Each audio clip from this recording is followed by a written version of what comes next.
Chandrayaan-3 mission के जरिए चांद पर सॉफ्ट लैंडिंग करने के बाद इसरो के वैज्ञानिक अब चंद्रयान-4 मिशन के ऊपर काम शुरू कर दिया है, जिस मिशन के जरिए चांद से सैंपल यानी चांद की मिट्टी को धरती पर वापस लाने की कोशिश किया जाएगा। आगे आने वाली चंद्रयान-4 मिशन को सक्सेसफुली अंजाम देने के लिए इसरो के वैज्ञानिकों ने एक ऐसा कारनामा करके दिखाया जिसे जानकर आप भी हैरान हो जाएंगे।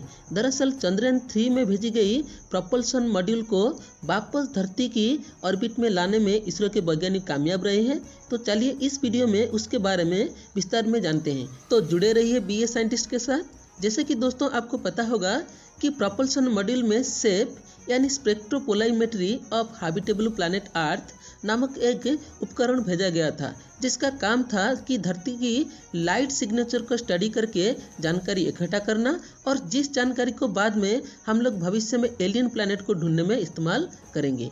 और इस प्रोपल्शन मॉड्यूल में भेजी गई इस सेप इंस्ट्रूमेंट को 3 महीने के लिए डिजाइन किया गया था और इस 3 महीने के दौरान कलेक्ट की गई सारी डाटा को इसने इसरो के साथ साझा किया था। खास करके 28 अक्टूबर 2023 को होने वाला सोलर इलिप्स के दौरान अर्थ की लाइट सिग्नेचर को इसने बारीकी से स्टडी किया था। लेकिन 3 महीने सफलतापूर्वक प्रोपल्शन मॉड्यूल काम करने के बाद उसमें 100 kg के आसपास फ्यूल बच गया था, जिसका इस्तेमाल इसरो के वैज्ञानिकों ने प्रोपल्शन मॉड्यूल को मून की ऑर्बिट से निकलकर दोबारा अर्थ के ऑर्बिट में लाने में इस्तेमाल किया। लेकिन जैसे कि आप यहाँ पर देख पा रहे होंगे, अर्थ की ऑर्बिट में लाने के लिए इसरो के वैज्ञानिकों ने मून का ग्रेविटी का भी यहाँ पर इस्तेमाल किया है।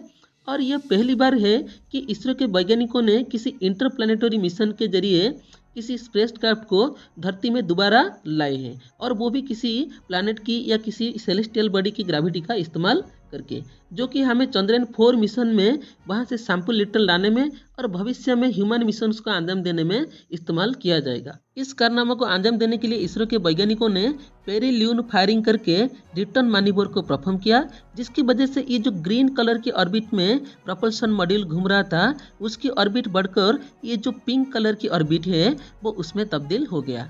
और यहाँ पर आपकी जानकारी के लिए ये बता दूं, ये जो पेरिल्यून होती है वो किसी भी ये जो चंद्रमा की ऑर्बिट में अंडाकार पथ में घूम रही कोई भी जो सेलेस्टियल बॉडी या कोई स्पेस सैटेलाइट हो, तो वो जो सबसे चांद की जो कम दूरी पर रहती है तो वो डिस्टेंस को हम लोग बोलते हैं पेरिल्यून, और उसके बाद जो चांद से सबसे ज़्यादा जो दूरी होती है उसे बोलते हैं अपेल्यून।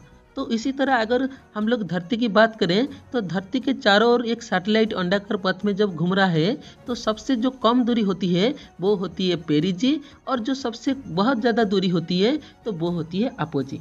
तो चलिए आगे बढ़ते हैं। इसके बाद चांद की ग्रेविटी की मदद से 4 बार ग्रेविटी असिस्ट करने के बाद यानी ग्रेविटी की मदद लेने के बाद फ्यूल को बचाते हुए प्रोपल्शन मॉड्यूल TEI यानी ट्रांस अर्थ इजेक्शन के लिए रवाना हो गया।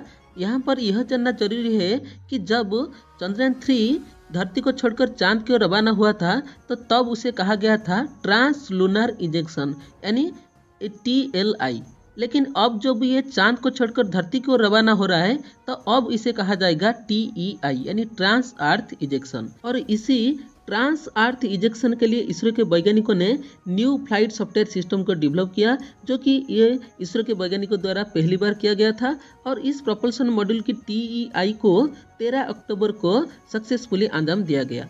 इसके बाद चांद की ग्रेविटेशनल स्फीयर ऑफ इन्फ्लुएंस से निकलकर प्रोपल्शन मॉड्यूल अर्थ की 1.5 लाख किलोमीटर वाली पेरिजी को अचीव कर लिया है, जिसके बाद ये धरती के कई सालों तक चक्कर लगाता रहेगा।